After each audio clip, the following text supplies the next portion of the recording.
지금부터 먹거리연대 강화를 위한 경기도 파주시 먹거리위원회 현장 간담회를 시작하도록 하겠습니다. 안녕하십니까. 저는 파주시 도시농업과 먹거리 전략팀장 김지란입니다. 먼저 참석자를 소개해드리도록 하겠습니다. 경기도 먹거리위원회 김승현 위원장님 참석하셨습니다. 경기도 먹거리위원회 김일정 위원님 참석하셨습니다. 경기도 먹거리위원회 박혜옥 위원님 참석하셨습니다. 네, 안녕하세요. 경기도 농업정책과 신성장 농업팀 이한희 팀장님 참석하셨습니다. 경기도 농업정책과 신성장 농업팀 조영상 담당자님 참석하셨습니다. 파주시 먹거리위원회 김상기 위원장님 참석하셨습니다. 파주시 먹거리위원회 최만영 위원님 참석하셨습니다. 파주시 먹거리위원회 문희란 위원님 참석하셨습니다. 파주시 먹거리위원회 이승철 위원님 참석하셨습니다. 파주시 먹거리위원회 박인정 위원님 참석하셨습니다. 파주시 도시농업과 로컬푸드 TF팀 황영무 전문위원님 참석하셨습니다. 다음으로 인사 말씀을 드리겠습니다. 먼저 경기도 먹거리위원회 김희연 위원장님의 인사 말씀을 드리겠습니다. 앉아서. 하여튼 반갑습니다.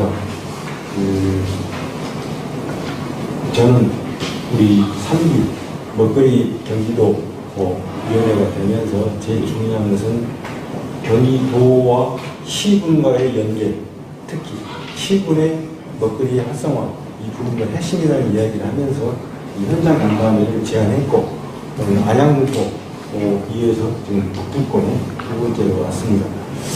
우리 파주 이야기를 하면은 요즘도 관심이 되어 있는 적정 지역의 농업, 농촌, 농민들에 대한 애로사항들 법 제도를 해결하자는 그런 말씀들 많이 하고 계셨고 또 특히 또 이 농업, 농촌 인구 또 농업, 먹거리의 어려운 부분들을 이제는 농촌 농민에게 맡기지 말고 소비자의 먹거리 시민들이 주도하고 앞장서고 중요성을 깨달아가자 이런 측면에서 특히 우리 파주에 이 먹거리 시민들이 많이 계시기 때문에 큰 앞으로 그 역할과 버팀이 되겠다 이런 심정으로 저희들이 오늘 왔습니다. 그래서 오늘 또 공무원들 두 분께서 오셨는데 현장의 이야기를 들고 특상 행정이 아닌 서로 유기적으로 피드백되는 그런 행정이 지속 가능하게 됐으면 좋겠다. 그런 부분을 이용자한테 부탁드리면서 인사 말씀에 가름하겠습니다. 다음으로 파주시 먹거리위원회 김상기 위원장님의 인사 말씀이 있겠습니다. 네, 반갑습니다. 정부가 바뀌었죠.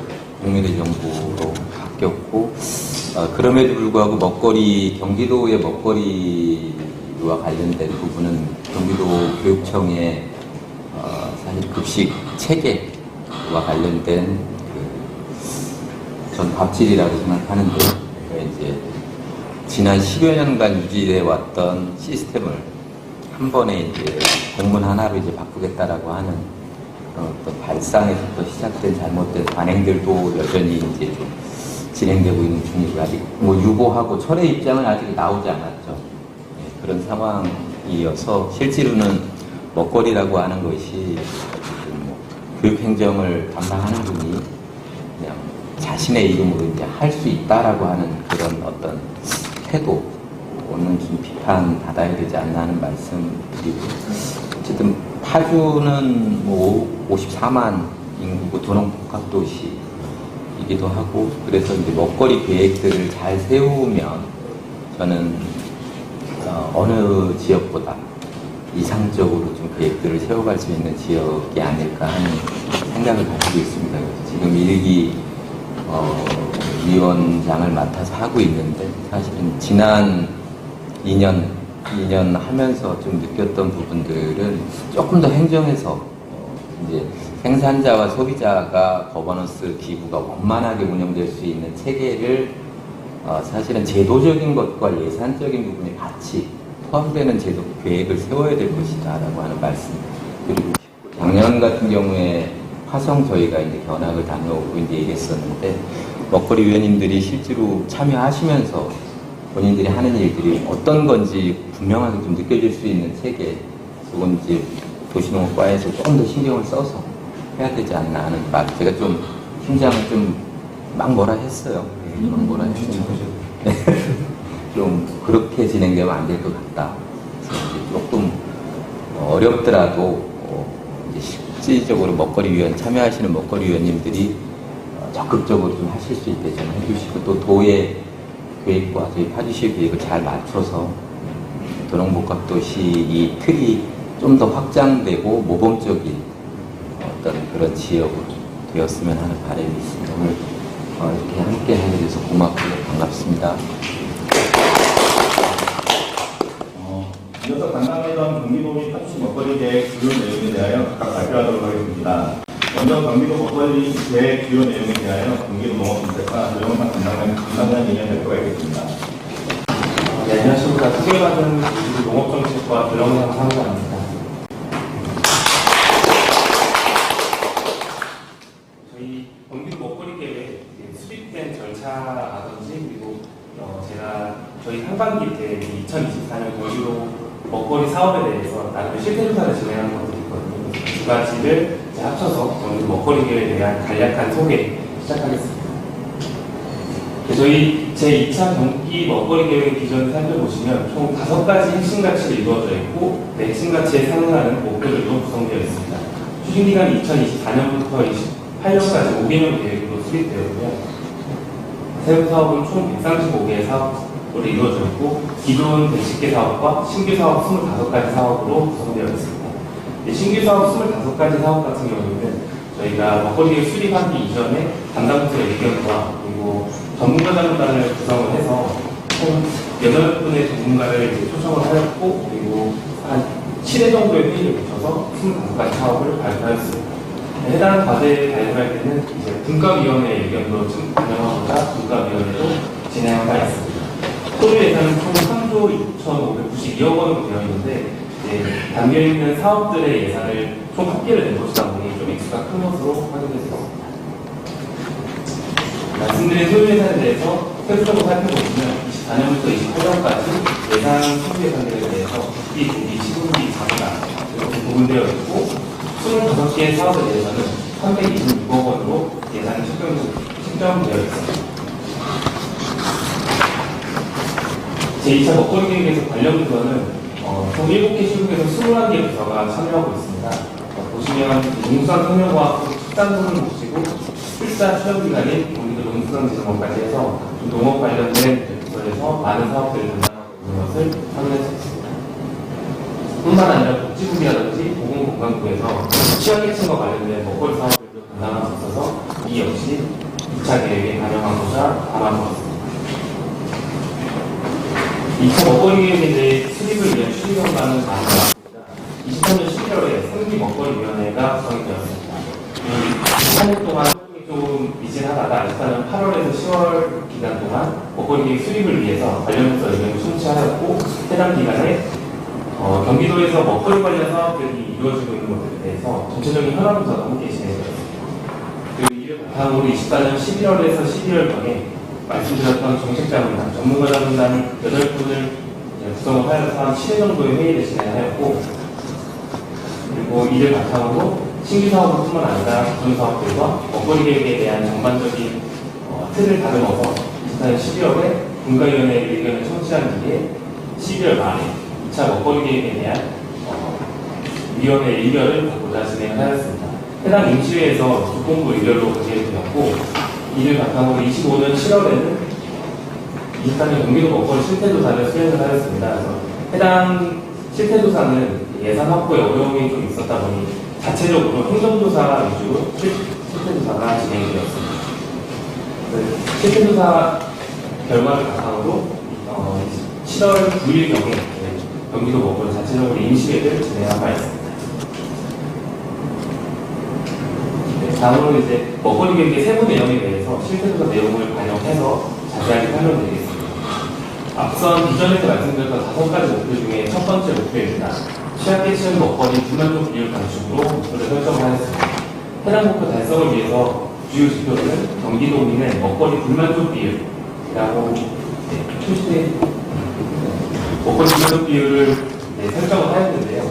해당 먹거리 불만족 비율은 국민건강영양조사에서 식생활 형평조사를 참고를 하였습니다. 그래서 해당 먹거리를 섭취하는 데 있어서 원하는 양만큼 그리고 원하는 시기에 얼마만큼 섭취할 수 있는지를 지표로 설정을 하였습니다. 23년도에는 불만족 비율을 38%로 저희가 확인한 바 있고 5개년 계획인 만큼 28년도에는 이를 20%까지 낮추는 것을 목표로 하고 있습니다. 목표 1의 핵심 과제 두 가지는 취약계층 먹거리 복지 질적 개선과 사회적 취약계층 먹거리 복지 확대로 설정을 하였습니다. 오른편에 있는 세부 과제들을 간략하게 살펴보시면 담겨 있는 과제들은 더 많은데 지금 대표적인 과제들만 뽑아내는 결과입니다. 보시면 임산부, 친환경 농산물 지원부터 어린이 건강과의 전국 사업이라든지 학교 우유급식 지원 사업 그리고 노인 무료급식 지원까지 나름의 연령층별로 먹거리 지원 사업이 이루어지고 있는 것들을 확인할 수 있고 대학생 천원의 안심법 같은 경우에는 청년 계층 특히 요즘에는 1인 가구 형태로 많이 나타나고 있는 취약계층, 시장적인 측면에서의 취약계층이라고 볼 수 있는 청년계층을 위한 먹거리 사업들도 반영되어 있다는 것을 확인했습니다. 두 번째 목표는 공공분야 지역 먹거리 공급 확대입니다. 공공분야 지역 먹거리 공급 중에는 저희는 어떤 기초적으로 설정을 하였고 3년에는 4천억 원에서 28년에는 6천억 원을 목표로 하고 있습니다. 이 공공분야라고 하면 추진 목표에서 볼 수 있다시피 이제 학교 급식 공공기관, 흔히 말하는 이제 분산이라든지 어린이집 건강관련 같은 사업들도 해당 공공분야로 편입을 시켜서 집계를 내었습니다. 핵심 과제 두 가지는 경기 먹거리 공공급식 공급 인프라를 확충을 하고 그리고 경기 먹거리를 활용한 선순환 경제 기반을 구축을 하고자 합니다. 그래서 세부 과제를 살펴보시면 우수 농산물, 축산물을 학교급식에 지원하는 것을 세부 과제로서 설정을 해두었는데 아까 위원장님이 말씀하셨던 것처럼 해당 부분이 도교육청과의 이런 이슈 때문에 나를 마찰이 있는 상황입니다. 한 가지 긍정적인 실적은 우수 농산물 학교급식 지원 같은 경우에는 당초 24년도 계획이 본예산의 70% 공급하는 것이 목표였는데 72.5%로 목표를 상회하는 실적을 달성을 하였습니다. 세 번째 목표는 친환경 농축산물 인증 확대입니다. 해당 목표는 이제 저희 지사님이 이제 부임하셨을 때부터 친환경 농업에 대해서 목표를 설정한 바가 있어서 보시면 친환경 농축산물 인증 규모가 23년도에 6,233농가이고 재배 면적 역시 22년부터 크게 증가하고 있다는 것을 확인할 수 있습니다. 이는 실제로 전국 단위 이제 전국에서는 22년부터 감소하는 추세에 반면에 경기도에서는 반대로 증가하고 있다라는 긍정적인 결과가 있음을 확인할 수 있습니다.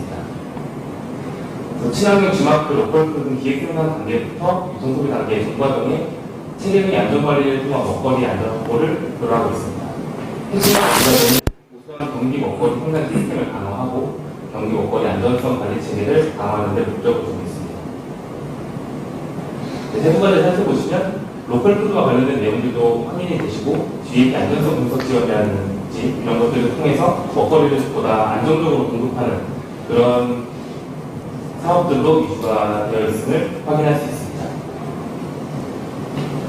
특히 목표 3에서는 이제 농산물, 축산물뿐만 아니라 1차 계획에서 빠졌던 해양수산물과 관련된 내용들도 포함되어 있어서 그 부분 이 점에서 봐주시면 될 것 같습니다. 네 번째 목표입니다. 경기도민의 식혜를 향상으로 설정을 하였고 해당 목표 달성을 위한 식생활교육 참여자 수를 지표로 설정을 하였습니다. 23년도에는 10만 3천 명으로 집계가 되어 있고 2000년도에는 이를 10만 명으로 목표를 두고 있습니다. 핵심 과제 두 가지는 도민의 바른 식생활 교육 강화와 음식 폐기물 저감 자원화 두 가지로 설정을 하였습니다. 도민의 바른 식생활 교육 강화를 위해서 지난번 실태 조사를 보고했던 임실 때도 계속 이야기가 나왔고 그것부터 이야기가 나왔는데 수요자 맞춤형 교육에 대해서 이야기를 많이 해주셨는데 해당 의견을 이제 부서에 전달을 하였고 이제 예산 반영을 위해서 나름의 담당자분들이 노력하고 있다 그런 현황이 바뀌었음을 말씀드리고자 하였습니다. 그리고 음식 폐기물 저감 및 자원화 관련해서는 당초 계획되었던 세 개 지도에서 이제 한 개만 저희가 담당을 하고 나머지 두 개는 해당 지자체에서 담당하는 것으로 변동되었습니다. 마지막 5번째 목표입니다. 먹거리 거버넌스 활성화인데요. 지금 이렇게 위원회 활동을 하는 것을 포함하고 있습니다. 해당 먹거리 거버넌스 활성화에 관련된 지표는 31개 시군 지역 먹거리 부수 기능급 이상인 시군 개수로 저희가 지표를 설정하였습니다. 23년도에는 15개 시군이 해당되었고 28년도에는 20개 시군이 비등급 이상을 달성하는 것을 목표로 두고 있습니다. 핵심적인 두 가지 역시 혁신을 통한 지역 먹거리 계획 실행 체계를 구축을 하고 도농교육 확대 및 도시농업 활성화에 대한 내용을 추가하고자 했습니다. 지역 활성 지수는 아시다시피 매년 합동조사를 통해서 편성하다 보니 23년도에 15개 시군에서 무조건적으로 이게 비등급 이상이 달성이 되는 것이 아니라 그 해마다 먹거리 기술 등급을 새로 매기기 때문에 보시면 24년도에도 15개로 근데 이제 세부적인 시군의 부여 현황을 살펴보시면 일부 시군에서는 강등되기도 하고 그런 등급이 상향되기도 한 것들을 확인할 수 있습니다. 그 다음은 먹거리 통합지원센터 관리는 현재 안성시에서 진행 중에 있는 상황이고요. 그리고 먹거리위원회 운영은 발표 처음에 말씀드렸던 이제 분과위원회와 그리고 임시회 정기회 주권을 합쳐서 이렇게 진행을 하였습니다. 이 먹거리 거버넌스 활성화를 위한 주요 사업으로 먹거리 광장에 대한 지적을 진행하는 사업이 있는데 해당 사업이 24년도에는 9월경까지 이제 시설 개보수를 해서 광장을 오픈하는 데 집중을 하였고 10월부터 12월 3개월 동안 운영을 하였습니다. 네, 그 3개월 운영을 한 실적에서도 많은 사람들이 식생활 교육뿐만 아니라 음식을 만들어보는 그런 체험 활동 이런 것들도 많이 할 수 있었고요. 그리고 시설 개관을 통해서 먹거리와 관련된 그런 먹거리 체험해보고 싶은 다양한 기관들이 방문할 수 있도록 이렇게 운영을 진행하였습니다. 그리고 10번째 핵심 과제인 도농교육 확대 도시농업 활성화는 25년 4월에는 시흥 대구 생명공원에서 도시농업의 날, 제2회 도시농업의 날을 개최해서 진행한 바 있습니다. 이상으로 저희 분기 먹거리 계획에 대해서 간략한 소개를 마치도록 하겠습니다. 감사합니다. 이어서 사주시 먹거리 주요 계획에 대해서 발표드리겠습니다. 먹거리 주요 계획 발표를 맡은 사주시 먹거리 주요 부장 김진환입니다. 발표 순서는 사주시 먹거리 상황, 주요 추진 사업, 먹거리 관련 주요 사업 하나 순으로 하겠습니다. 먼저 사주시 먹거리 코드 현황입니다. 사주시는 인구가 1월 기준으로 50만 명이 되고 있고요. 그중에 92%가 중남부 지역의 운정과 방송, 그리고 북부 지역의 문산에 위치하고 있습니다. 이중 농가는 6.1%로 32,500여 명이고, 응경기는 전체 면접 중 27.5%가 되고 있습니다. 또 산지가 많은 인하가 42.5%로 상당히 많은 수준입니다. 또 다른 농촌 지역과 마찬가지로 빠르게 고령 사회로 진입하고 있기 때문에 그 지역 같은 경우는 또 고령 사회에 진입하고 있습니다. 다음입니다. 사주시는 땅토 농산을 관광선택이라고 하여 그 중심으로 사과, 배 등 다양한 농산물의 주요 생산지로 알려져 있습니다. 또 사전에 설명드린 바와 같이 중남부 지역인 도시 지역과 북부 지역의 농촌 지역이 공존하고 있는 지역으로 조화가 아주 중요하게 여겨지고 있습니다. 또 지금 위치하고 계신 그 헤이리 마을이나 이런 다양한 관광지가 있어가지고 접근성도 좋다고 여겨지고 있습니다. 사주시 그 고령화에 따라서 사주시 농가의 50% 이상이 65세 이상으로 구성되어 있고 계속해서 그 고령화가 되고 있기 때문에 문제점으로 지적되고 있고요. 농산물 유통 구조를 보면 강력국 25%를 제외한 것은 다 도매시장 혹은 산지 유통을 통해서 유통되고 있습니다. 그래서 저희가 로커풀 사업을 지속적으로 추진하고 있고요. 그 기존에는 국가적 농협, 전촌 농협, 조리농협, 현지 등 농협을 중심으로 추진하였고 지금 위치하고 계신 웰빙마루의 그 로컬푸드 직매장 운영을 했습니다. 하지만 이제 그 정책에 따라가지고 그 로컬푸드 매장을 은산 지역으로 이동해가지고 다 오픈을 가지고 운영하고 있고요. 추석 전에 그 대대적으로 오픈을 해가지고 로컬푸드 활성화를 할 예정입니다. 또 그 아래쪽에 보시면 로컬푸드 포카센터라고 해가지고 그 자체 예산 120억 원을 투자해가지고 지금 착공해서 짓고 있고요. 나중 그 내년도 상반기 오픈을 목표로 추진하고 있습니다.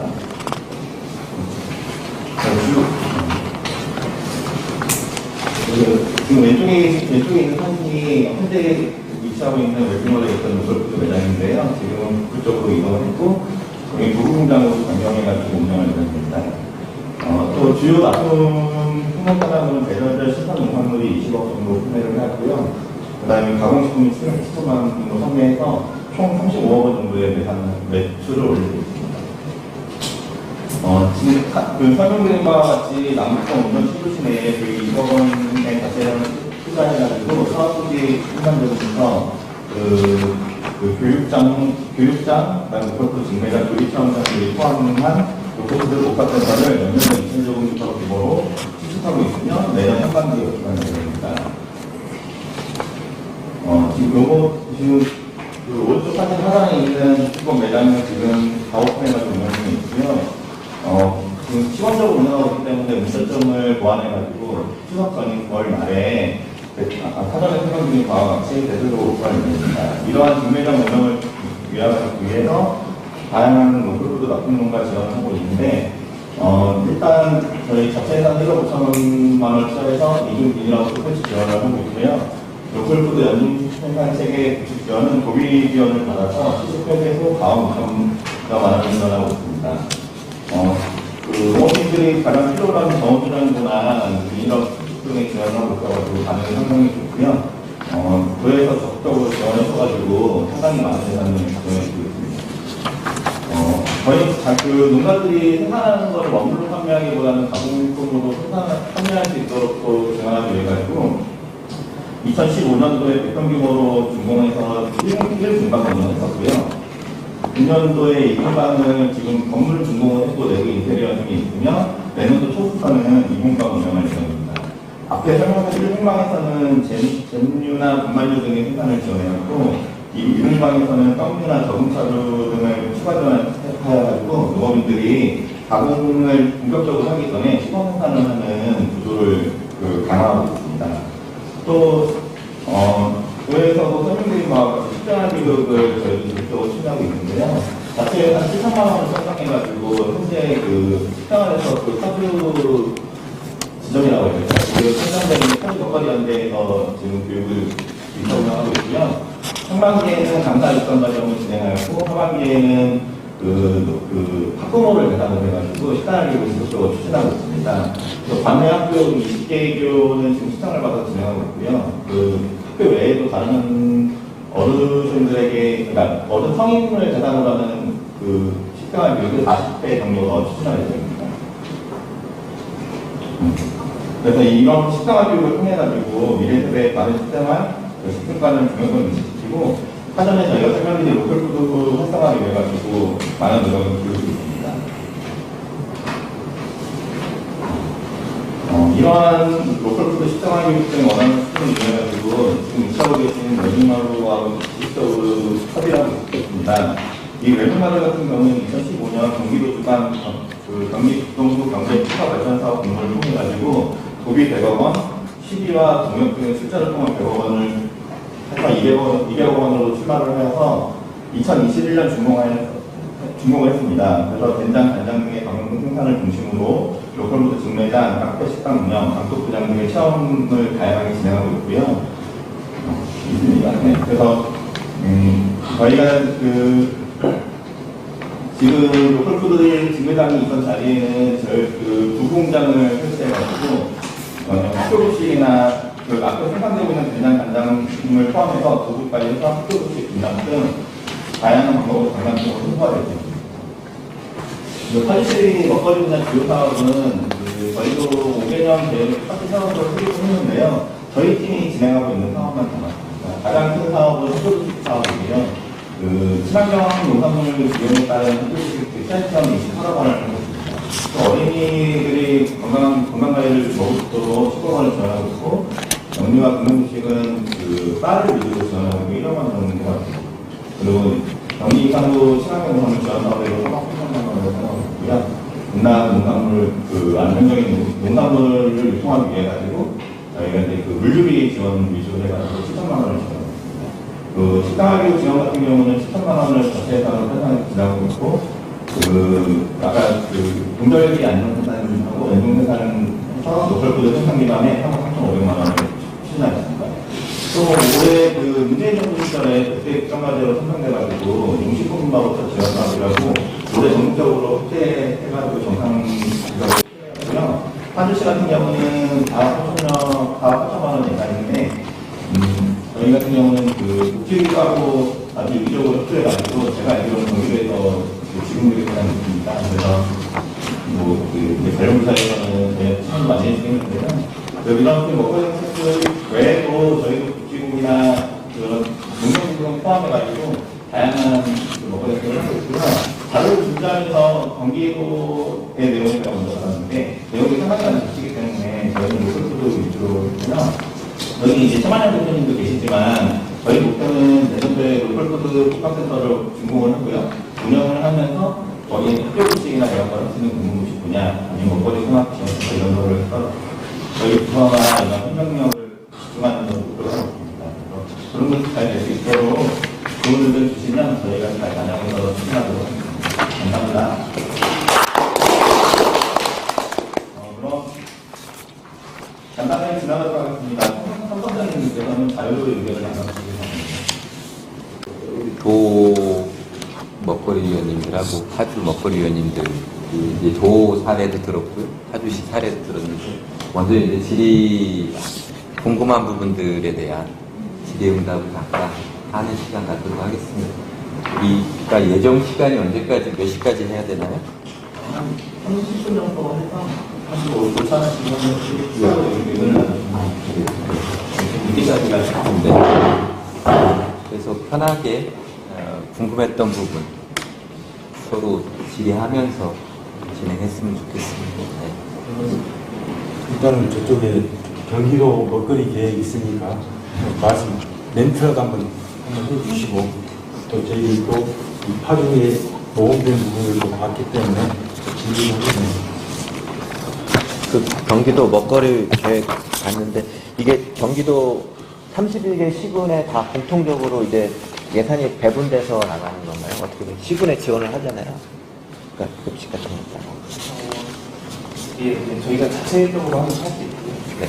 시군 지원되는 형태의 사업들 중에서 먹거리 관련 사업들도 담겨져 있는 그런 상황입니다. 이게 여기 담겨져 있는 사업들이 전부 다 지원 사업은 아니죠. 자체적으로 진행하는 사업들도 있고. 예를 들어서 이제 좀 궁금한 게 학교 급식 무상급식인데 이제 경기도에서 교육청에 같이 해서 지원을 하고, 지자체는 예를 들어서 파주시 같은 경우는 비율이, 그러니까 지원 비율이 어떻게 되는지 그것도 알 수 있나요? 경기도, 교육청, 파주시 예를 들어서. 우리 이제 학교급식센터에서 주관하는 업무여서 중앙부서에서는 보조비율 같은 거, 세금 사업 같은 건 뭐 책자를 보면 알 수 있는 부분인데 네네. 지금은 굉장히 그렇죠. 그렇죠. 제가 어려운 거 너무 질문해요. 그런데 시간마다 보조비가 있으니까. 네. 이 친환경 급식은 이 경기도에서 차익 지원을 하고, 네. 무상급식은 보통 경기도 같은 경우에가 도교육청이 50%, 그 다음에 이 시군이 지자체가 달라요. 네. 재정 자립도 일단 면천에는 동천 지역에서 30%, 40%, 그 다음에 경기도가 무상급식을 내는 것이 바로 10%, 3%, 이 아래는 아주 적습니다. 그래서 이 지방 재정 부분이 지금 열악하잖아요. 네. 그래서 이 중앙정부에서 무상급식비를 지금 이론도 안 보태거든요. 그래서 보태달라 요구하고 학교급식법을 개정하는 운동들이 지금 계속 펼쳐지고 있다는 말씀을 보고상으로 드리고 있습니다. 2차 먹거리 계획 비전에 관해서 이제 세부 사업을 이제 만드시면서 기존에 이렇게 약간 신규 25개 사업을 늘어났다고 말씀하셨잖아요. 전문가분들도 하고 이제 여러 차례 회의를 하셨다고 말씀하셨는데 이분들이 어떤 분이셨고 신규 25개가 왜 필요했다라고 생각하셨는지 그 사업 부분에 대해서 좀 말씀해 주실 수 있으실까요?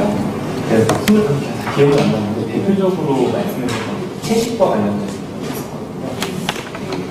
아무래도 기후 관련된 이슈들이 계속 나오고 있는데 저희가 당초에 준비했던 안에서는 기후 관련 사업들이 그렇게 많이는 반영되어 있지 않았습니다. 그래서 전문가분들 중에서 뭐 경기연구원에서 소개했던 박사님도 계셨고 1, 2기 먹거리위원회 활동하셨던 위원분들도 다시 한번 소개하고 해가지고 의견 들었을 때 기후 먹거리 중에서도 특정 컨셉을 잡으면 채식과 관련된 이게 보니까 타지 자체에서 기본계획 수립도 아직 다 안 했더라고요. 그래서 도에서 우선적으로 할 수 있다고 하면 좋겠다 해가지고 채식과 관련된 부분을 25개가 이렇게 나오는데 지금 현재 우리가 겪고 있는 기후에 관한 그런 쪽으로 기후도 포함이 있고 다른 과정들인데 알겠습니다. 그리고 이렇게 경기도 계획 중에 5개년 계획인데 지금 24년부터 28년까지인데 24년 실적만 이렇게 저희한테 잘 주셔서 이게 어느 단계로 어떻게 진행되어 가고 있는지를 전혀 이 자료를 좀 반영을 할 수가 없어서 그것도 말씀드리면 이게 1차 먹거리 계획 때는 1차랑 2차랑 계획은 성격이 다르거든요. 1차 때는 이제 여러 차례 회의도 진행되고 위원회분들을 포함해가지고 전문가분들이랑 좀 이야기 많이 해서 도에 약간 사업을 제안하는 형태로 많이 진행이 됐었더라고요. 그래서 그때는 신규 사업 비중도 상당히 높았고 그렇다 보니까 이제 과제가 종결되고 봤을 때 실제 집행 비중은 그렇게 높지 않았거든요. 2차 때는 내부적인 사정도 있고 해서 그러면 도에 있는 모든 먹거리 사업을 한 번에 정리를 해서 이거는 좀 도민들이 보기 편하게 구성을 해야겠다 해가지고 이제 2차 먹거리 계획이 수립된 거고 그렇다 보니까 어떻게 보면 도에서 자체적으로 진행 또는 지원 사업들 기존에 진행되는 것들이 많이 포함된 바 있습니다. 실태조사가 24년만 이제 들어가 있는 이유도 저희가 연차별로 실태조사를 공고를 하게 되었는데 25년도는 아직 결산이 끝나지도 않고 그리고 주요 통계들 같은 경우에도 25년 하반기에 보통 24년께 발표가 되더라고요. 25년은 통계 내기가 좀 어려운 부분이 많아서 이미 완료가 된 24년 위주로 일단 실태조사 결과를 반영을 해보았습니다. 제가 이제 궁금해지는 것, 여기 지금 지표에 이렇게 보면 23년에 몇 프로, 28년에 몇 프로 이렇게 딱 이렇게 해놓으셨잖아요. 그러면 그 중간 단계에서 어떤 식으로 이걸 추적하는지 이런 게 제시가 없어서 얘기를 드리거든요. 이 부분을 편하게 우리가 또 이야기해야 됩니다. 지금 1, 2기 때 이혼을 김상기 위원장님이 하셨어요. 지금 3주인데 그 거의 1년 이상을 공백기가 있는데 3주 구성이 안 되고 또 담당자들도 안 세고 이러다 보니까 시군까지 연계가 될 수가 없잖아요. 그래서 중간에 지금 뜬 부분들이 바로 저희들이 이 먹거리 관련 이 시군의 책임도 되지만 저희들이 책임도 되지만 사실 도지사부터 시작한 이 도의 공무원까지 해서의 크나큰 먹거리에 대한 이해가 부족하고 철학이 부족했다. 그런 철저한 반성 속에서 지금 3기가 1년 동안 지금 활동하면서 곧 12월 9일이면 4기를 구성해야 돼요. 그래서 처절한 어떤 반성, 그 다음에 책임감을 속에서나 해야 된다. 이렇게 해서 이런 것을 말씀드리면서 앞으로 보완하도록 노력하겠습니다.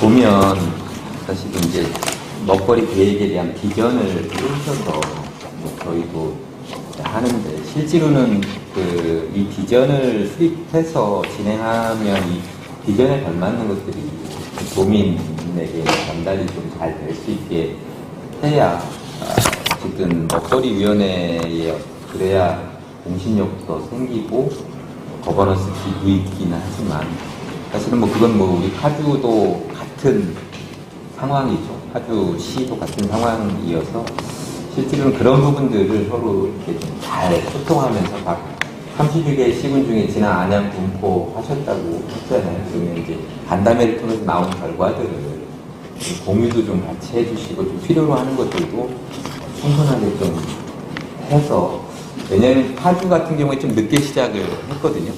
늦게 시작을 했고 이제 1기 막바지에 와 있는데 사실은 좀 준비하고 지난해보다 예산이 이제 좀 많이 줄어들기도 하고 하면서 좀 해야 될 부분들을 제대로 못한 측면이 있습니다.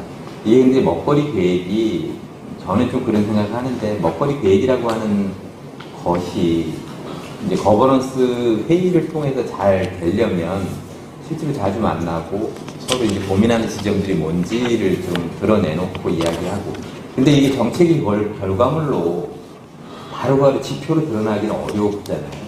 그래서 그 부분을 좀 도에서는 좀 지역의 이제 시군 이야기도 많이 해주시고 그래야 되지 않을까 싶습니다. 왜냐하면 도는 32개 시군이 바로 서야 도는 그걸 총괄해서 같이 해갈 수 있는 어떤 체계가 되는 것이 아닐까 싶어서 이 비전이 제대로 수립되려면 시군이 수립돼야 되거든요. 여기에 걸맞는 비전이 지역에도 똑같이 내려가야 지역에서도 그 비전에 맞는 활동들도 하고 해갈 수 있지 않을까 이제 뭐 그래서 도에 뭐 책임을 묻기보다는 함께 지도 편달을 좀 잘해서 좀 필요한 부분들을 서로 이렇게 좀 윈윈할 수 있는 것들을 좀 만들어서 좀 해 주시기를 요청드리는. 진짜 좋으신 말씀인데 팀장님, 새로운 팀장님 말씀해 주시죠. 사무실 회장위원 잘 쓰면서 내가 회장에서 할 수 있는 역할을 찾아보고 공유해보고 같이 위원회하고 그런 것을 하는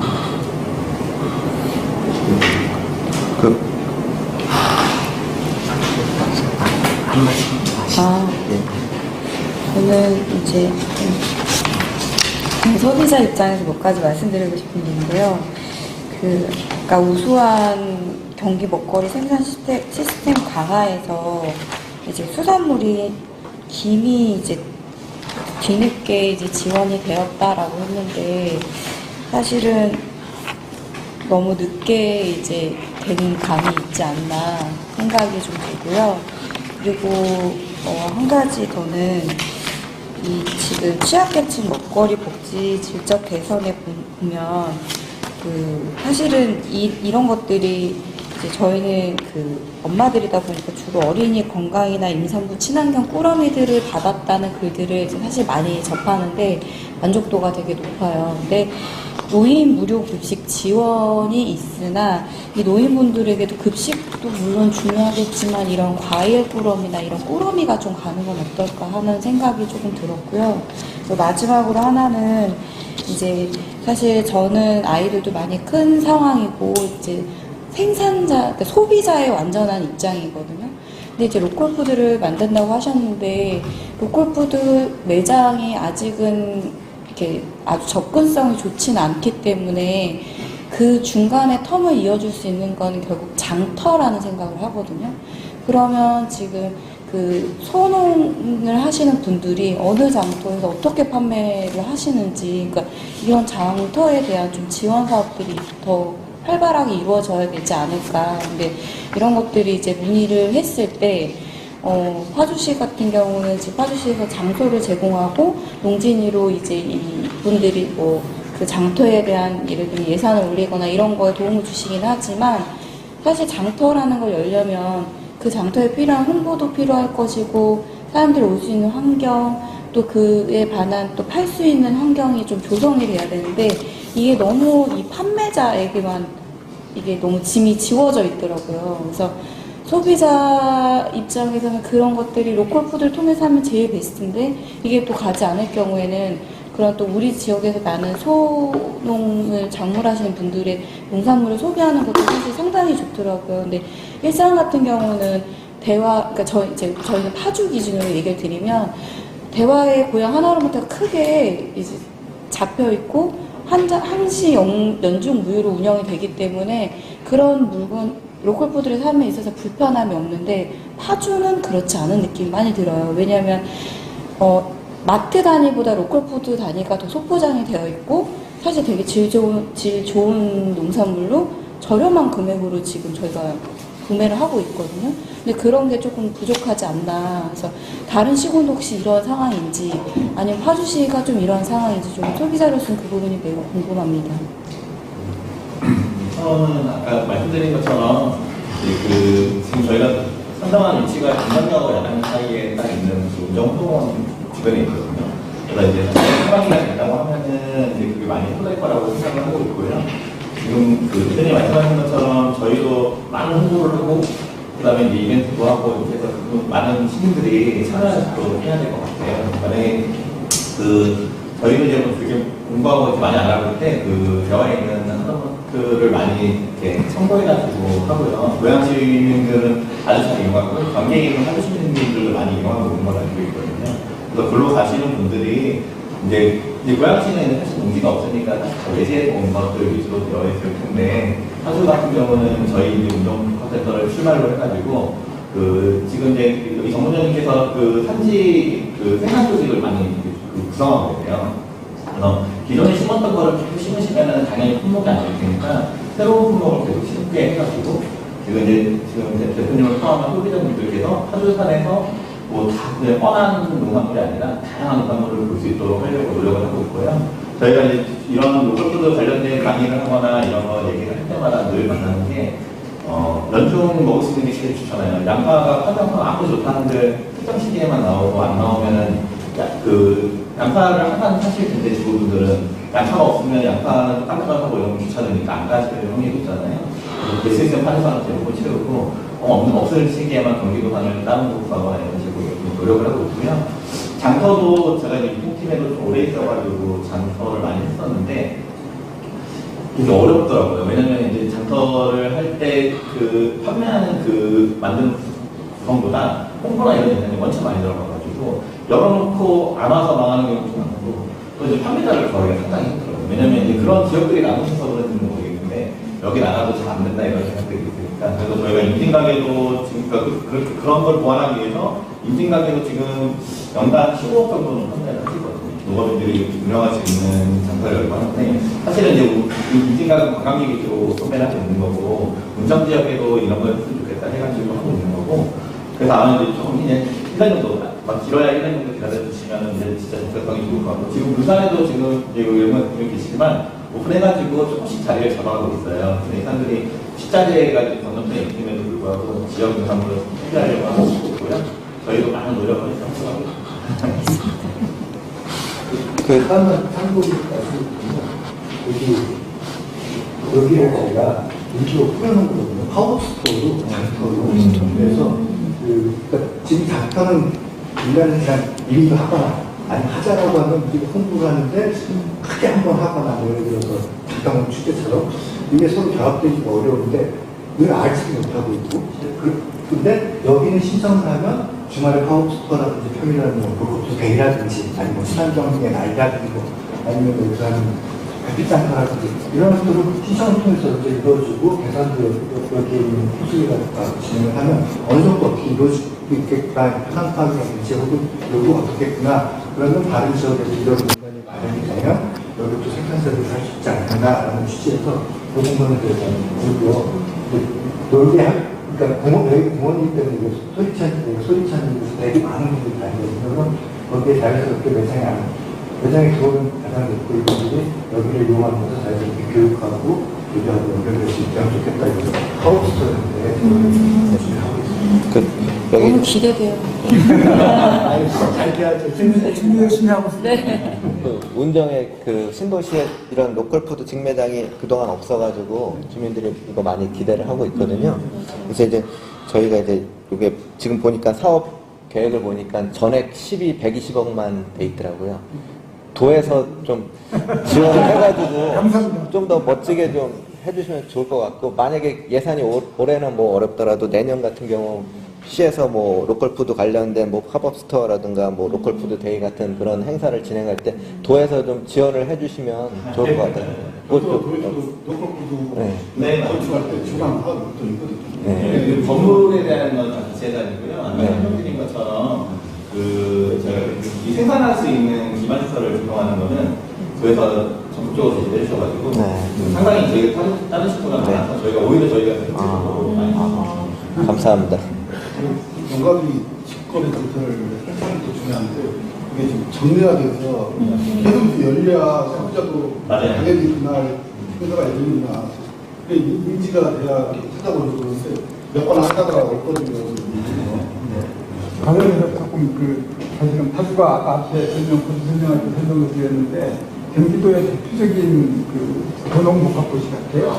농가도 실제로 이 북쪽 임진강 임진강 보면 자연 환경도 좋고 또 이제 대표적인 그런 농가가 있고 또 남쪽에는 진도시가 밀집해서 또 배치되어 있고 그게 또 애들이 많은 특징이 있는 진도시고 이게 되게 대표적인 농업복합도시라서 제가 이제 골프 복합센터를 만드는 거를 제가 이제 집중을 하고 있는 중인데 그걸 만들면서 하여간 제 생각에는 도농 교육을 할 수도 있는 그런 계기를 좀 만들어야 되겠죠. 물론 저희도 이제 체험센터나 교육장까지 해서 복합시설을 만들고 있습니다. 그래서 하여간 도에서 정책을 좀 하실 때, 정책을 전체적으로 하실 때, 도농교육 쪽 관련해서는 파주를 좀 주목해서 봐주시고, 파주와 관련해서 파주가 아마 가장 대표적인 지역이 아닐까 싶고 좀 늦게 출발을 했는데, 지금 오히려 이제 앞에 먼저 한번 경험한 것 좀 보고, 참고해서 고쳐서 나가면 훨씬 잘할 수 있지 않겠습니까? 그렇게 할 수 있도록 지원 많이 해주시면 좋겠다는 생각 하나 들었고요. 또 하나는 이건 이제 이쪽하고 관련이 실제로 있는지는 모르겠는데 저희가 지금 계속 관심을 갖고 있는 건 K푸드 쪽. 그러니까 농가들 이제 수출, 뭐 세계적으로 K푸드 얘기가 있는데 이제 파주 같은 경우는 이제 아까 잠깐 말씀드린 것처럼 브랜드가 좀 있다고 생각합니다. BMC라는 게 세계적인 브랜드가 있는 거라서 이거를 잘 활용하면 경기도의 대표적인 K푸드 상품도 만들 수 있지 않을까. 이런 생각을 좀 하고 있고요. 관련해서 브랜딩이나 아니면은 이제 가공, 개발 이런 쪽에 조금 경기도하고 파주하고 같이 손잡하면 할 수 있는 게 K푸드 쪽에 본격적으로 파주가 가지고 있는 전통 브랜딩 이런 또 파주가 가진 대표적인 상품들이 뭐 인상 같은 것도 그런 것도 있지만 그런 것도 한번 고민을 해보시면 어떨까 싶습니다. 하나만 더 말씀드리면 로컬푸드 준비하면서 이런저런 생각을 좀 해보는데요. 정책 전달 체계 안에 로컬푸드를 포함시키는 방법을 좀 고민해볼까 싶어요. 예를 들면 지금 농산물만 주고 이제 전달, 그러니까 농산물만 직거래처럼 가는 건데 이거를 조금 더 나가면 예를 들면 시에서 또는 도에서 하는 여러 정책들 중에 지원금 나가는 것들이 있잖아요. 그 중에 일부는 이제 식생활 관련되어 있는 부분으로 배정하고 그 부분을 로컬푸드가 이제 거점이 될 수 있는 거 아니겠습니까? 이걸 통해서, 이 로컬푸드를 통해서 정책이 집행되는 지원금이 나가는 이런 구조를 좀 만들면 훨씬 효과적으로 빨리, 다른 지역은 로컬푸드가 좀 앞서 있는 저희 늦게 가가지고요. 아니, 저희는 저희 입장에 안착하는 거면 도움이 되겠다, 이런 생각을 하고 시하고는 얘기를 하고 있는데, 도하고도 이제 그런 부분이 좀 논의가 됐습니다. 조금 첨언하면요. 거기에 이제 지금 이제 시군 로컬푸드 하면 다 쪼개지잖아요. 쪼개지는데 광역 로컬과 시군 로컬을 좀 구분을 잘 해서 양측이 이제 광역 로컬은 도가 좀 컨트롤하고 왜냐하면 농산물이 경기 31개 지역만 해도 특산물들이 달라요. 그래서 그런 부분들을 어쨌든 타지에서 들어오는 거나 수입 농산물보다 훨씬 더 가까운 거잖아요. 그래서 이제 그 시스템을 좀 열 수 있는 것들을 보면 시군에서 예산 세웠는데 왜 타 지역에 농민들한테 돌아가게 하냐 혹시라도 이럴 수 있는 부분들이 있잖아요. 근데 이제 이 로컬 푸드와 관련된 것들을 추진하는 주체는 근데 도가 이제 설정을 한다면 도 입장에서는 어쨌든 경기도 관내 농산물이잖아요. 그래서 도거는 별도의 이제 지원을 한다. 혹은 뭐 체계를 좀 만든다라고 하면 지금 완전히 갖춰지지 않았을 때 조금 더 한 발 빨리 갈 수 있지 않을까? 이제 좀 그런 생각이 좀 들죠. 그러니까 이제 장바구니 들고 가면 한 번에 다 장을 봐야 되는데 여기 갔다 하면 거기 안 가잖아요. 그죠? 네. 그러니까 그런 부분들은 뭐 협의회가 있잖아요. 어쨌든 뭐 그 시군 뭐 장님들 협의회가 있을 텐데 이 부분은 뭐 이렇게 담당자들이 좀 고민하면 좀 풀어놓을 수 있는 부분이 아닐까 그 생각은 좀 들고 팀장님이 결심하시면 될 것 같아요. 네. 우리 본촌 이제 오셨는데 멘치마킹이 아마 저는 예, 사실 사실은 이 북부에서도 한번 간담회를 해야 되지 않느냐 제안은 제가 한 거거든요. 사실은 남부에서 한번 하셨는데, 사실 저는 이제 북부에서 태어나서 북부에서만 살았던 사람이기 때문에, 그런데 또 이제 저는 사는 곳은 포천인데, 이제 생활권은 이제 의정부, 양주, 동두천, 포천, 연천 이렇죠. 근데 파주는 조금 다르기는 해요. 그렇죠. 그런데 어쨌든 이제 파주가 가장 잘 되고 있는 곳을 이제 오게 된 건데, 제가 파주에 지금 이걸 잘 보면서 지금 회장님이 말씀하신 것 중에 이제 파주시와 경기도가 간담회인데, 제가 경기도에 이제 요청하는 이런 상황이 발생하는 게 뭐냐면, 이렇게 자치단체장들끼리 모여서 이야기를 하면 되는데, 이제 그게 사실상 안 되더라고요. 저희가 경기북부 거기 5개시군. 그러니까 저희가 의양 삼천이라고 그러거든요. 의정부, 양주, 동두천, 포천, 연천. 그래서 의양 삼천이라고 이름을 짓고 활동을 하고 있는데, 저희가 이제 그 로컬 매장을 제가 이제 포천시 전 의원을 했을 때 의정부에다 만들어라, 노원에다 만들어라 이런 얘기를 많이 했었어요. 근데 지자체에서는 그렇게 안 가려고 해요. 근데 포천시에 있는 로컬 매장에 사실은 지역의 분들보다 외부 분들이 와서 사시는 경우가 더 많아야 되는데, 이제 그런 문제점이 있어서 저희가 지금 말씀하신 그게 지자체별로 모여서 좀 뭔가 논의를 하면 좋은데 그게 안 되고 있어서 지금 저희가 이제 지금 먹거리 1기, 2기 했던 분과 저희와 몇 사람들이 우리 그럼 5개시군이 좀 모여서 우리가 좀 움직여보자. 그래서 의양삼천 분들이 모여서 그러면 양주나 의정부 정도의 광역 로컬 매장을 좀 만들어서, 의정부는 거의 농가가 없잖아요. 양주는 조금 일부 있고, 그리고 나머지 포천, 연천 이쪽은 이제 농가가 많고, 동두천도 농가가 조금밖에 없어요. 그래서 광역을 좀 만들었으면 좋겠다. 근데 이게 지자체로 예산이 내려가니까 지자체에서 왜 우리가 남이 지역에다 해야 돼? 이제 이렇게 되게 되는 거예요. 우리 지역에다 해야 돼요. 근데 경기도 5개 거기 시군에서 포천이 로컬 매장이 제일 많아요. 사실은. 샵앤샵이 3개가 있고 단독이 2개가 있고 하지만 실질적으로는 그렇게 잘 돌아가는 곳은 지금 오래된 곳, 한 군데 곳 정도밖에 없거든요. 그래서 그러기는 하는데, 그래서 지금 말씀하신 거에 저는 이제 적극 이제 동의를 하면서 그런 제안을 좀 하고 싶었고, 내년 지방선거를 앞두고도 하고 싶었었고요. 그리고 지금 저는 이게 굉장히 부러운 거예요. 지금 파주 로컬 그 복합센터가 수원 갔을 때 좀 이렇게 외져 있지만 이렇게 센터가 돼 있는 곳에 저도 굉장히 그걸 눈여겨보고 했는데, 이게 완성이 되면 꼭 한번 다시 와봐야겠다 하면서, 사실 저희가 5개시군 회의를 할 때 하는 얘기 중에 뭐냐면 K푸드 관련해가지고 연천은도 DMZ가 있잖아요. 그래서 연천이 DMZ와 연결된 K푸드 관광상품, 여행상품을 만들면 가장 좋을 것 같다. 그래서 제가 계속 제안을 그쪽에다 했거든요. 그래서 외국인들이 와서 쿠킹 클래스를 로컬 매장에서 장을 같이 봐서, 하시는 분과 장을 같이 봐서 우리나라 음식을 만들어 먹고 하는 K푸드 상품, 그런 거를 저도 연천 쪽에다 계속 얘기를 하고 있었는데, 마침 또 K푸드 얘기를 하시길래 파주는 그런 인프라도 그렇고 너무 환경이 좋은 거예요. 그래서 지금 계속 너무 부러워서 파주로 이사를 와야 되나? 네, 말씀하신 게 파주는 이제 장담콩이 되게 유명하잖아요. 네. 외국말에서 장담고 하는 게 있는데 그게 시간이 많이 걸리잖아요. 재작년에 파주도 사과가 되게 유명해요. 그래서 DMZ 사과즙을 이용한 고추장당기를 웨빙마루 체험장에서 했었거든요.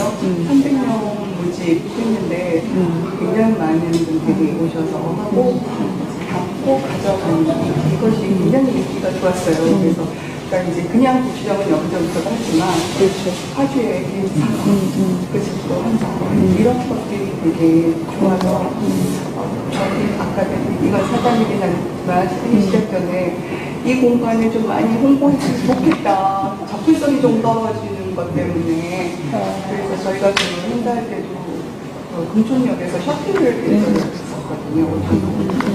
이런 식의 방법이 좀 있으면 좋겠다라는 생각을 했는데, 이게 한 군데서만 할 수 있는 게 아니어서 행정적인 거, 또 도에서 할 거, 시에서 할 거, 이런 것들이 좀 같이 잘 하게 됐으면 좋겠다라는 말씀. 저도 꼭 하고 싶었고, 그런 시에 모델이 되게 좋겠다. 제가 어떤 로컬 무대를 갔는데 버섯에서는 어떤 버섯을 입고 어떤 버섯은 없는 거예요. 그래서 저는 공장한테 물어봤더니 우리 지역에서는 이 버섯은 안 납니다.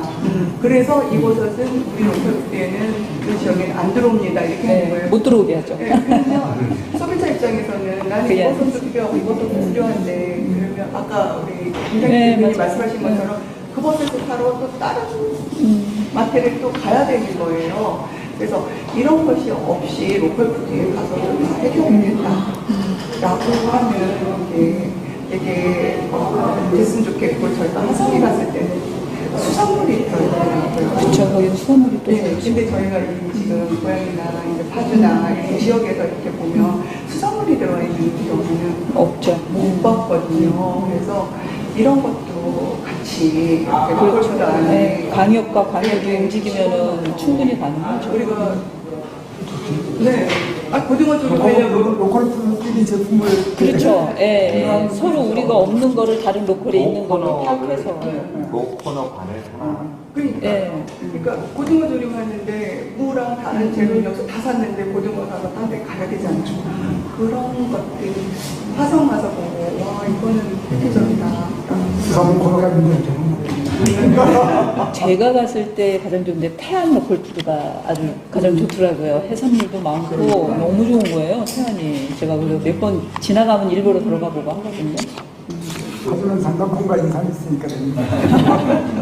일단 한국을 운동하셔서 말씀드린 일기 먹거리 이었는데 한태인 갔다가 같이 하셨는데 한태인 한관이 노부부 지금 말씀하셨던 그래서 그 지역 먹거리 로컬푸드법 이게 그 지역 제한을 좀 넓히자 그런 제안을 요청하면서 제안을 해서 좀 완화되는 측면이 있습니다. 그래서 220분에 300개씩까지 퍼센트 80대 70이 좀 측면들이 있어서 어쨌든 그 법적인 요거 좀 완화 측면이 있지만 지금 말씀하셨던 부분도 좀 세련되게 그러니까 아주 세밀하게 좀 하면 예를 들면 여기 우리 여기나도 직영상 같은 경우도 없는 건 면책이라든지 차이라든지 있거든요. 또 부소가 여기 있으신 분들은 거기다 문제가 있어가지고 한국에 대해서 이건 좀 그랬는데 이런 것들이 조금 더 이렇게 고민을 해보면 말씀하셨던 방법들도 네. 법칙에는 딱 그렇게 정해져 있긴 하지만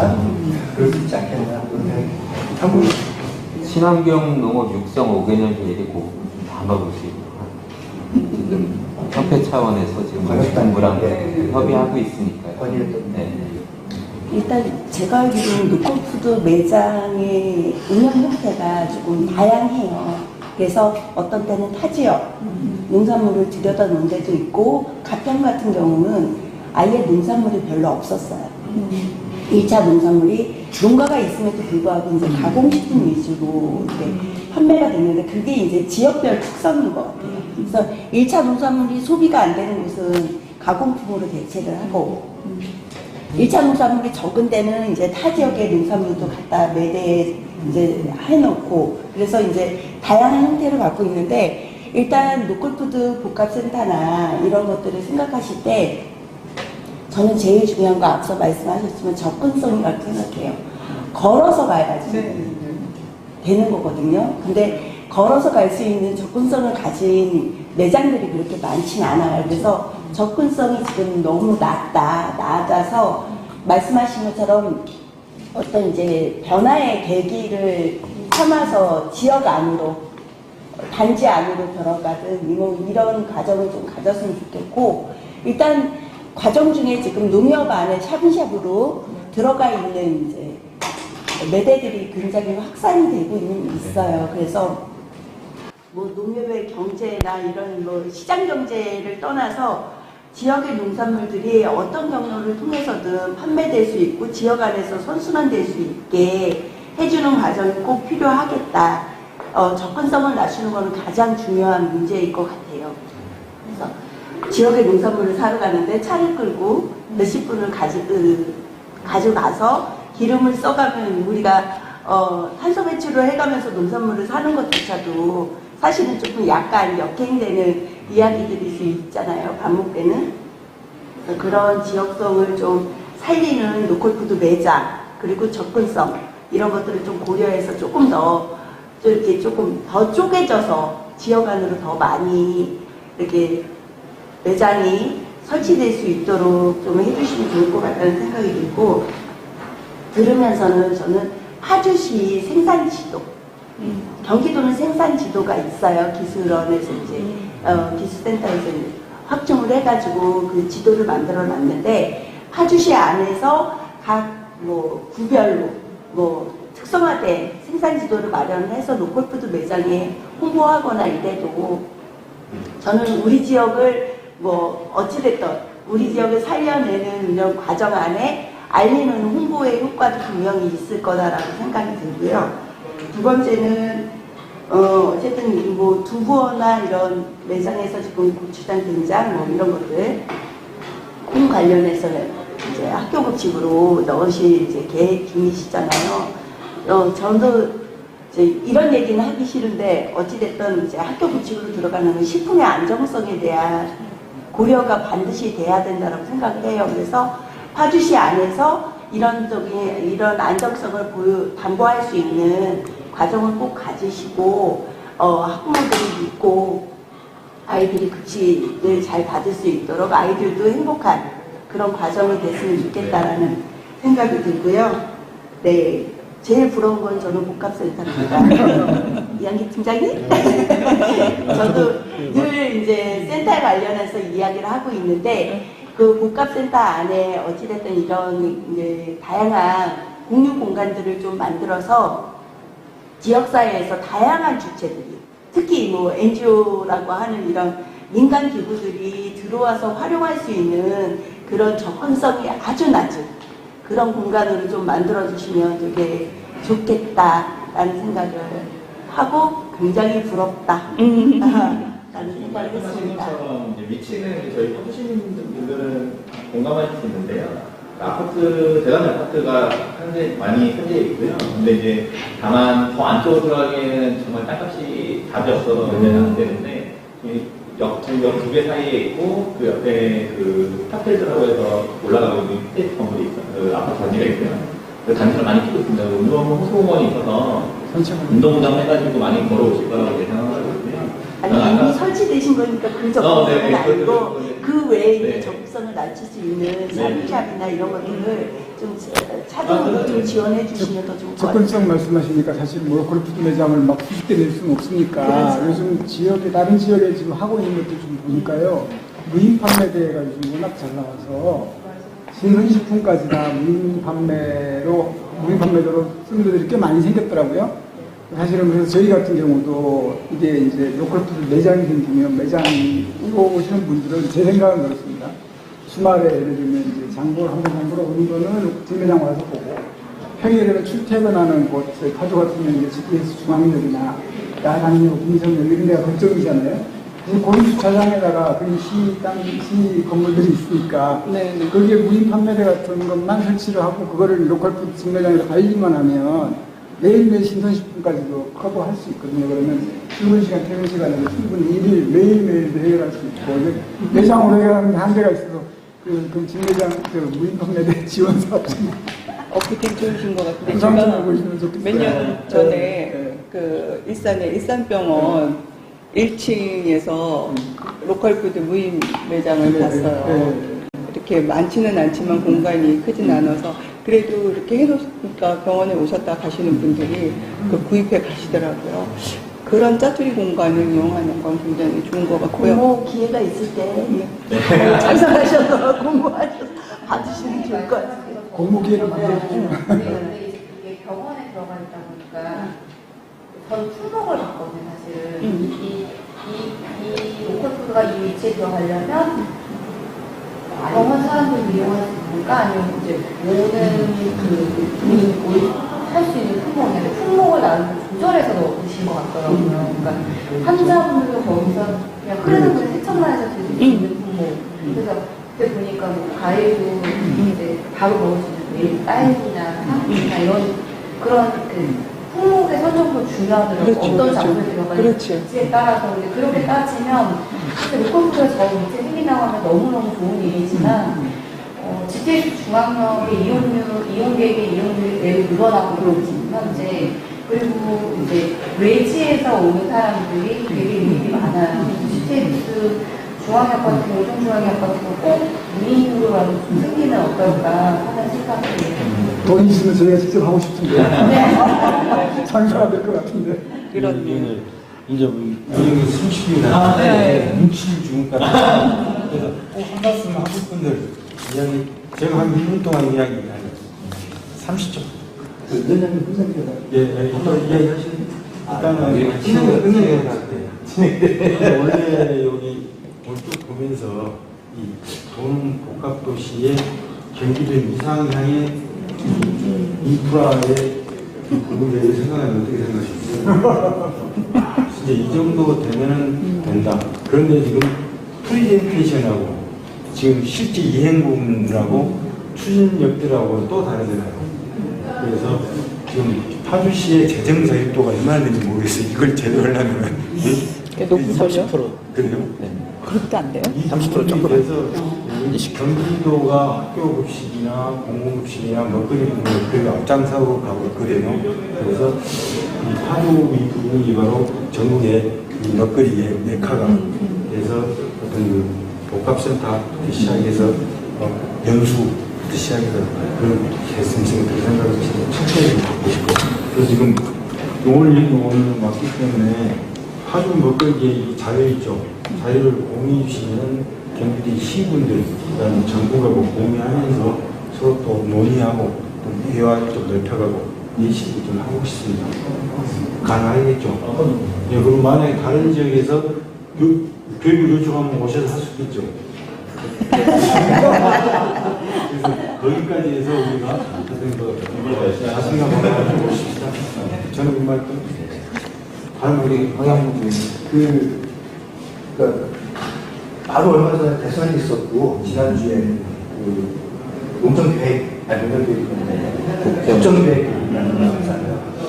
그러니까 대선도 좀 분석을 해보고 국정계획도 나름 읽어보니까 그러니까 민주당 공약 같은 경우는 크게 농업만 한 장에 한 18가지, 그다음에 농업 전체 이제 해서 핵하게 36가지 정도 되는데 그거는 국정과제로 한 건데 4가지라고 하지만 어렵고 3가지라고 이루어지거든요. 첫 번째가 이제 전략산업으로 가겠다, 미래산업 전략산업으로 가겠다. 두 번째가 먹거리 국가가 책임지겠다. 세 번째가 이제 기후위기, 탄소 이런 에너지 이런 문제들을 농업 차원에서 해결해보자. 그러면 인도 기후 지도들이 말씀하면 굉장히 하부적인 얘기들이 많은데 대선 공약 분석 때도 그렇고 이번에 느낌이 뭐냐면 서단적인 측면에서 대단히 이상적이라는 생각이 있어요.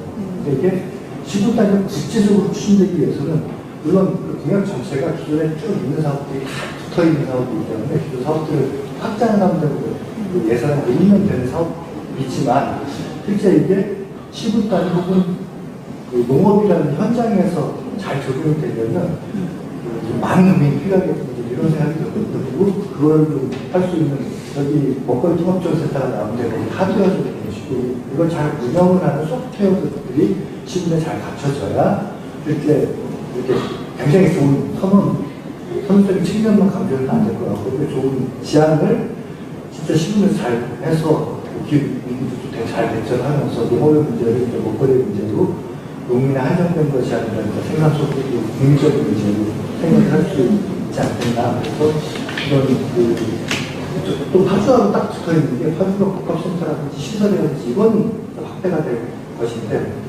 거기에 적합하게 두부공장도 있고 이걸 어떻게 운영을 잘할 것인가가 또 이제 앞으로의 과제가 되는 다음 앞으로 운영하는 주요 과제일 텐데 그걸 하기 위해서는 방금 말씀드렸던 같은 맥락인데 중간 조직을 어떻게 활성화하고 혹은 역할들을 구분해내고 또 혹은 어떻게 중간 그러니까 이거를 관리감독 잘할 거냐 지도 관리감독도 잘할 거냐라는 문제들 이런 걸 좀 복합적으로 앞으로 먹거리 차원에서 혹은 우리가 일하고 있는 시나 도 차원에서 같이 고민해봤으면 좋겠다는 생각이 있어요. 짧게 한마디. 저는 식생활 교육을 담당하고 있잖아요. 그래서 제가 그냥 말씀드리고 싶은 거는 이제 파주시 관내에서 어떻든 뭐 어린이 건강가육이나 바우처나 이런 이제 지원 사업들이 자체적으로 있으신 거고, 그 지원을 할 때 식생활 교육이 기본이 돼야지 식습관이 변하고 그 지원받는 사람들이, 당사자들이 생활습관 이런 것들을 개선할 수 있습니다. 그래서 어떤 사업이든 식생활 교육의 내용을 교육을 하든 홍보지로 나가든 간에 꼭 이렇게 베이스에 넣고 기본이 되었으면 좋겠다라는 부탁을 드리겠습니다. 애들 휴식 시간이 좀 지나긴 했는데, 그 먹거리 계획, 그리고 이제 도시농업, 우리 이제 도시농업과 저는 이제 자부심을 가져야 된다. 그리고 이제 행정에 이제 일선에 계신 분들도 사실 이 성과가 한꺼번에 나오진 않거든요. 그리고 추진하는 시장님이나 아마 이쪽 시장님도 아마 좀 어려우실 거예요. 왜냐하면 이 성과가 나오는데 오랜 시간이 걸리잖아요. 그럼에도 불구하고 이 사업이 정말 파주시로 보면 주민에게 꼭 필요한 사업이고, 이 아주 중요한 사업이고, 그리고 그런 어떤 출발을 한 거에 대해서 우리가 높이 평가하고 해야 되는 것이다라는 생각이 듭니다. 그래서 도시농업과 우리 이제 공무하시는 분들이 조금 더 자부심 갖고 움직이셨으면 좋겠다라고 하는 말씀 하고 이제 함께 하시면서 박수 한번 하시고. 경기도 먹거리 계획 화이팅! 파주 먹거리 계획 사랑합니다. 하트 해주세요, 하트.